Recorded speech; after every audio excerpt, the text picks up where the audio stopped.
Tayo ang naghawa ng damot at patag ng lupa. Nagtayo ng bahay, ngunit tayo ngayon layak ng kalsada, mga manlilimos, mga nababaliw, mga galang kaluluwa. Nooy wala na ngang trabaho, winasak pa ang ating dampat, pinalayas tayo sa lupa. Kay lupig, kulang na lang ihanay tayo at piringan ng mga mata at paputukan ng armalay. Nooy unti-unti tayong pinapatay ng kasalatan. Sa matataas na bilihin, ang sakit ay hinahayaan natin kusang lumayas sa ating katawan at sikmura'y pinipilit masanay sa wala. Bakit ganon? Kay layo na ng lahat sa ating paaralan, hospital, tubig, kuryente, damit, trabaho, pagkain, at ngayon lupang kakanlong sa aming dampa, himlayan ng aming pagal na katawan, tenga ng aming bukang bibig na pangarap. Tingnan ninyo ngayon, nakabakod ang mga lumang yero at sa labas sa itaas ng bantay na may baril ay nakapaskel. Pribadong pag-aari, bawal pumasok, ang lumabag ay paparusahan. Kami ilang libong pamilya na kinupkop ng lupa. Ngayon, isang kapitalista ang umaangkin sa 100 hektarya. Tulad sa bituin na ang lupa pwedeng tanawin. Kailan kaya mapapasa amin? Ang gobyerno, tauhan niya ang dumahas, namalo, nanuntok, namaril, pumatay at nagwasak sa lahat. Totoo, sino bang magnanakaw sa kaba ng bayan ang hindi kikilos sa suhol? Sino ba ang hindi maglalabete sa ganitong gobyerno?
diwa ng nalalapit na pagumita ng pagdaigdigang araw ng kababaihan.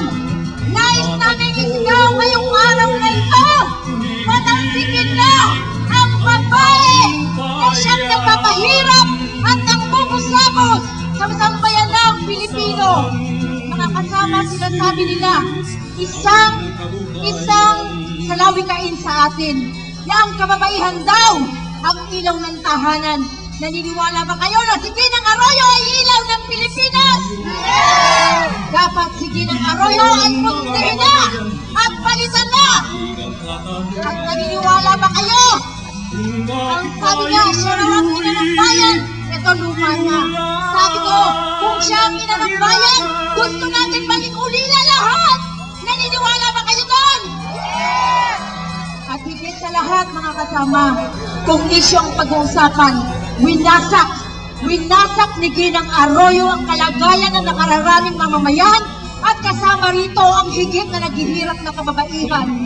Mga kasama, yung sinasabi rin nila sa Pilipino na band-aid solution lamang ang ginagawa ni Ginang Arroyo. Tingin po namin hindi lamang band-aid. Ang sugat sa pagtilakpan ng band-aid pwede bang maghilom ang ginagawa ni Ginang Arroyo dahil sa kanyang mga taxes, dahil sa kanyang pambubusabos, yung sugat nilalagyan ng kalamansi, nilalagyan ng asin. Ganun siya kawalang hiya. Kaya muli, sa diwa ng Marso 8, sulong, kagsilang, lumawan, kapitanga. Mga kasama, narinig natin ang mga sinabi ng mga tao ng ating tagapagsalitaan. Ito ay bawang katotohanan. Nakikita natin ngayon ang ginagawa nitong demonyo sa palasyo. Hindi si Talas na walang iba kundi si Gloria. Makapal ang mukha na rabo. Alam na ninyo ang salitang dorobo. Ibig sabihin, magnanakaw. Nagkamali ang kanyang ina nang bigyan siya ng pangalang Gloria. Dahil ang Gloria ay luwalhati. Ano luwalhati na ibigay niyan?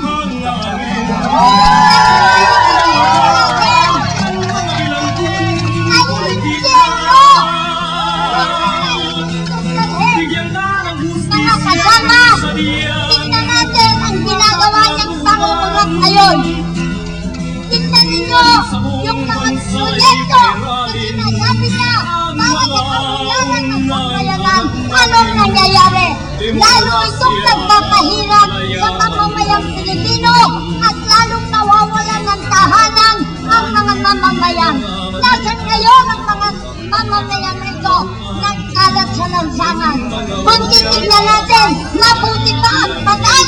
Merong litingan, mabuti pa ang mga baboy, may kulungan. Tayo, ano ang ating tahanan? Wala ang natutulong sa mga kariton.